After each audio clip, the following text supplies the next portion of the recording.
Pat Riley is awake as he trades Thomas Bryant to the Indiana Pacers for a second round pick swap, which is literally nothing, but Heat fans are still happy.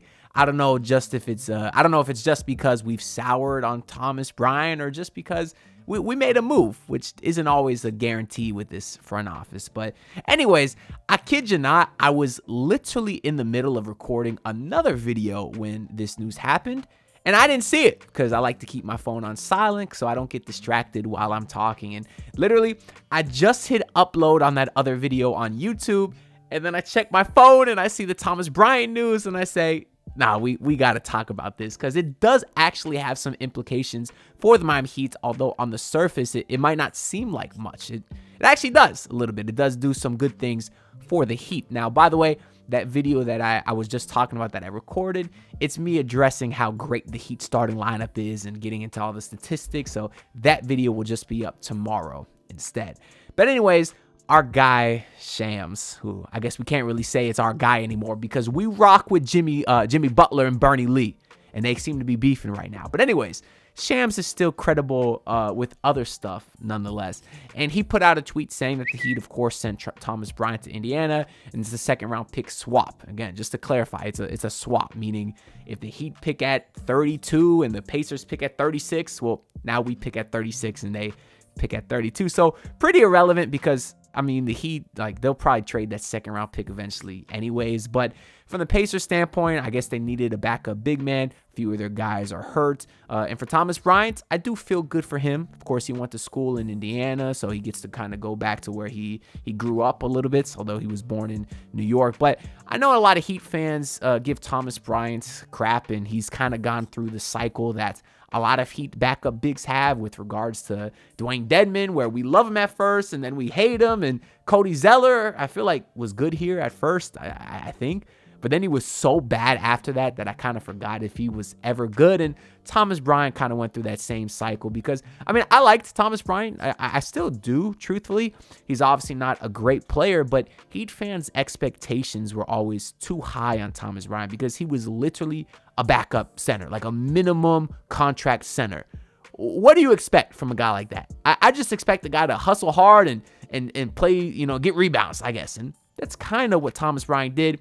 He was always a great hustle guy here, and even when he wasn't playing, he was always on the bench, standing up for his teammates, clapping, dapping everyone up, and even, I think in that scuffle last year in New Orleans where Jimmy got into it with Najee Marshall, Thomas Bryant was out there fighting for his teammates. So he does seem like kind of a great guy, and I just want to, my memories will be fond of him, fortunately, because the Heat traded him now. If they wouldn't have traded him and I kept seeing him get these backup minutes over Khalil Ware, and if I kept seeing Thomas Bryant take and brick step back threes for some reason, no, my opinion on him probably would have soured very quick. But the Heat offloaded him before I could get to that point. But anyways, what does this do for the Miami Heat? So Brian Goins expertly put it out on Twitter. He's a great follow, especially coming up with a trade deadline in a couple months here. He's a guy who kind of understands all this cap stuff, and he kind of explains that the Heat are now $3.72 million under the second apron, and they now have 2 roster spots open. Of course, before this trade, they had 1 spot open, but they couldn't fill it just because whatever the minimum salary was, it would have put them over the second apron, which of course the Heat were trying to avoid. Now, just because the Heat do have this roster spot doesn't mean they get to keep it. They have, I guess they have to fill it up by December 29th because there is a 14-man minimum. And by the way, this trade is not even technically official until December 15th, which is when a lot of people say that the trade season officially begins, because anyone that was signed in the offseason cannot be traded until December 15th. So you won't see any goodbye or thank you Thomas Bryant tweets from the Heat until the 15th. And also on that day, you might see a lot more trades happening around the league on that day. And of course, this all means that the Heat are now eligible to sign a minimum contract guy because as Brian Goins points out, cost of a prorated minimum signed on Sunday is $1.46 million because Of course, these guys' contracts are prorated. The longer into a season they're on a contract, the more or less money they get accordingly. So now the Heat have a roster spot and the money to sign someone. Who is it going to be? I don't think there's any doubt about it at this point. It's going to be Drew Smith, which I am thrilled about. And I've been very happy with Drew Smith for a while now. I mean, I guess this whole season, and pretty much, or since he really started playing, a month ago. And I'm still shocked to even hear those words come out of my mouth because, of course, I will say it every time because I'm not afraid to say when I'm wrong. And Drew Smith is one of the guys that I've been one of the most wrong about ever. Now, I also don't feel too bad saying it because just like I was wrong, I know 99% of y'all watching this were wrong about him too. But we've talked about this a ton, and I'll mention again, yes, I'll get the Drew Smith apology video out at some point. I want to put some time and effort into that, so stop bugging me for the Drew Smith apology video. You will get it eventually. And what better time to do it until when he officially signs his standard here in a few days, because I think we all expect that to happen. Now, of course, this is necessary because not only is he a critical part to this Heat team, he's playing the most minutes off our bench most nights. He's playing 30-plus minutes. You actually need to be on a standard contract in order to play in the playoffs. So if the Heat are relying on him this much in the regular season, of course they're going to need him in the postseason, and now he'll be on a standard contract to allow that to happen. Obviously, from what he brings on a basketball court is undeniable. His defensive impact is incredible. You're hearing Bam talk about it. You're hearing Jimmy talk about it, and he has the utmost respect of those guys. And if you have Jimmy Butler in particular, if you have his respect, you know how important of a player you are and how much of a hard worker you are in order to earn his respect. So, of course, I love Drew Smith for those reasons as well. Every time he checks into the game, he's making an immediate impact on the defensive end, whether it's stripping Devin Booker, whether it's forcing a backcourt violation on Grady Dick. He's drawing charges left and right. He's drawing offensive fouls because he's such a pest, hounding guys on the defensive end, he's a Heat culture guy. I guess he really is. And I guess we kind of always knew the defensive potential is there. That's why he's been on 5 two-way contracts with the Heat over the last couple of seasons. But it was his offense that was really non-existent until this year. He's shooting the ball very, very well. He's shooting at an efficient rate. He's spacing the floor. He's able to get into the paint a little bit. He's got a little bit of a floater. I seen him hit a post hook a couple of days ago. And he had a half-court lob to Jimmy Butler just the other day versus the Toronto Raptors.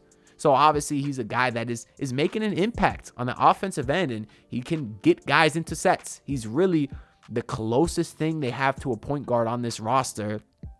Outside of Terry Rozier, you can't count Terry Rozier at this point. He's a shot chucker and not a good one. So he really is the closest thing you have to a point guard on this roster until a couple days from now when I do expect the Heat to sign another player. Because, of course, Drew Smith is currently on a 2-way contract, and when he gets put up to a standard, well, now you only got 2 guys on 2-way contracts. That means that you have an open 2-way spot available as well. And it just so happens that the guy who leads the NBA G League in assists per game is the same guy that dominated the Summer League, that looks like a offensive maestro out there, who is so poised and has the confidence to run an NBA offense right now. It just so happens that that guy plays for the Sioux Falls Skyforce, of course, the Miami Heat's G League affiliate. And y'all know who I'm talking about. His name is Isaiah Stevens, who I've been a huge fan of ever since the Summer League. We saw him run beautiful basketball with Kashad Johnson, Josh Christopher, and Khalil Ware. And now in the Summer League, he really is dominating from a facilitating standpoint. Like I said, he's leading the league in assists. And if I'm saying that Drew Smith is your only true point guard on the roster, you need another, at least to help get you through the regular season when guys inevitably get banged up or get into foul trouble, or you need to just get guys rest, etc. And if you have Isaiah Stevens on that second 2-way contract, he will be a guy that I think can get some spot minutes during this NBA season. Like we've seen Kashad Johnson get a little bit of run. Khalil Ware is on a standard deal, but we're seeing him get some spot minutes and stuff as well. We'll get into him because, of course, this trade has a big impact on him as well. But I do expect Isaiah Stevens to kind of be the follow-up move here to lock him down on a 2-way, because a guy that's leading a G League in assists, he has a lot of GM's eyes on him. And I'm sure that the Heat do not want to lose that, especially since he is a guy that feels a need on this Heat team right now. I mean, maybe Isaiah Stevens gets that second or the 15th open roster spot come January, where now his prorated value would be under the second apron. Because, of course, if the Heat don't make any other moves, they'll still have that roster spot available. And I do believe it is in January where the minimum contract value is less than how far they are under the second apron. So that spot could either go to Isaiah Stevens or maybe Kashad Johnson, who, of course, is a Heat culture playing as well. He's dominating the G League, dropping 30-point games. Or maybe that spot goes to Josh Christopher, because he should get some love too. Now, I don't want to make this video a two-way contract guy video, because this Heat G League team, the Sioux Falls Skyforce, they really do deserve their own video, because those guys have been absolutely balling over there. But Josh Christopher is another guy that could potentially fill that final roster spot, especially if I kind of guess another move I expect the Heat to make is trying to offload Terry Rozier. Maybe they offload him for a couple second-round picks, which, of course, is a net loss because it traded the first-round pick for him last year. But things aren't going great. He's making a lot of money this year. He's making money next year as well. And they're kind of looking at him to be a scorer. He's not doing that right now. But you know who is Josh Christopher, who's like literally averaging like 30 points per game in the G League. Y'all got to watch his highlights if you're not. So if the Heat were to move off Terry Rozier, they open up more money, more roster spots. So maybe by the end of the season, you see all the young kids. You see all of the people that was on the Summer League champs, I might remind you. Maybe you see them work their way up on the official roster spot with Miami Heat, and that will start with Drew Smith, who I guess wasn't on that Summer League team, but he's been hanging out with those guys for the last couple of years, so you know what I mean. Outside of all the roster spot stuff, what does this mean as far as rotation for the Miami Heat? Well, Thomas Bryant wasn't playing a lot of minutes this year. He was running some backup minutes if Kevin Love was hurt or when Love missed time to start the season. Bryant did seem to be above Ware in the rotation for most of the season. When Ware played, obviously there's a lot he needs to work on, but I feel like Ware played well. Not that Thomas Bryant was bad, but he did a little more than he should out there. But of course, now that he's gone, that opens up a ton of minutes for Khalil Ware, who I'm looking forward to getting some run. I mean, Kevin Love, he's a guy that's playing 15 minutes a night max. It doesn't look like he can do it every night anymore. It doesn't look like he can do it against certain really big physical teams. Doesn't look like he can do it on back-to-backs. So, of course, that will open up roster space for Khalil Ware to get some run. But I think more importantly than him, or even more of an immediate impact we'll see, is Nikola Jovic. Because after Nikola Jovic's resurgence yesterday versus the Toronto Raptors, where he was out there doing everything, did run some backup center minutes, I think maybe that's where Spo's trying to go with this too. And I know a lot of Heat fans will say, hey, why are you running Jovic at center? He likes to run with the ball in his hands.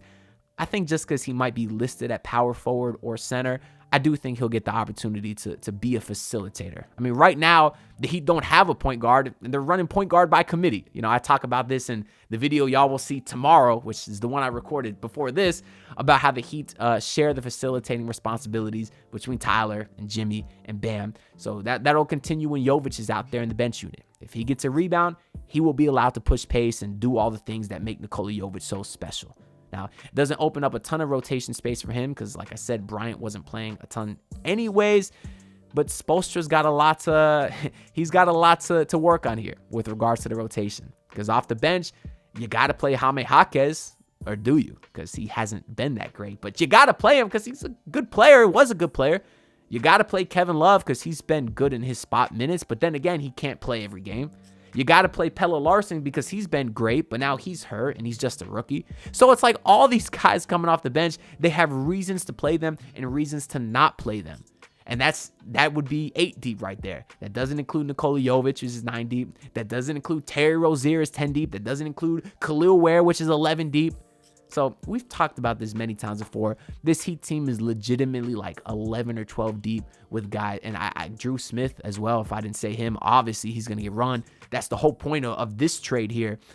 So the Heat team has like 12 or 13 guys that could really get some minutes. So now Spoelstra obviously really has his work cut out for him. And I don't think it's going to be the same rotation every game. But that's good, because it's a long 82-game season. The more you can mix guys in there and get some guys breaks to give them some rest coming into the postseason is the best opportunity. So anyways, I do wish the best to Thomas Bryant, and of course, the best of luck to Drew Smith in that standard role. And I'm very, very happy for him as well. He's a guy that, busted his ass to kind of come out of nowhere to get where he's at today. And I think that's really, really cool. But anyways, let me know y'all thoughts down below. Let me know your thoughts on the trade. Let me know if you think Drew Smith is actually going to get that last spot. And if you agree with me on the Isaiah Stevens aspect of this as well. Make sure to like, comment, and subscribe, because all that stuff is greatly, greatly, greatly appreciated. And I'll see y'all tomorrow with the video that I already recorded today. Peace out, y'all. Look, pull up in your city tryna get that dead face. Do it on my own, I don't need no dead weight. Had to kill him off, yeah, I need a head space. You know this homegrown bitch don't offend me.